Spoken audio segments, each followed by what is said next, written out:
वाल्मिक कराड यांच्या पत्नीच्या वक्तव्यावर बजरंग सोनवणे यांनी प्रत्युत्तर दिले आहे। सोनवणे यांनी आपली भूमिका स्पष्ट करताना म्हटले, राजकारणात प्रत्येक व्यक्तीला आपले मत व्यक्त करण्याचा अधिकार आहे, पण यावर योग्य प्रतिसाद देणेही महत्त्वाचे आहे।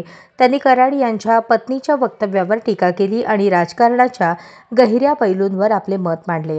यामुळे राजकीय वर्तुळात चर्चेला उधाण आले आहे।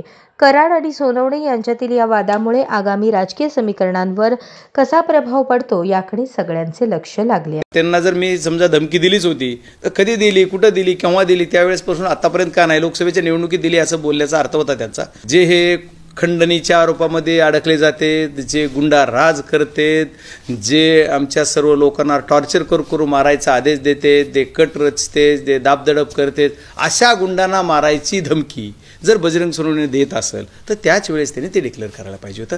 ते काल असं बी म्हणल्यात की मला लोकसभेला त्यांनी मदत केली, जर तसं असेल तर मग त्यांनी पंकजा ताईला पण सांगितलं पाहिजे की माझ्या नवऱ्यानं बजरंग सोनवणेंना मदत केली।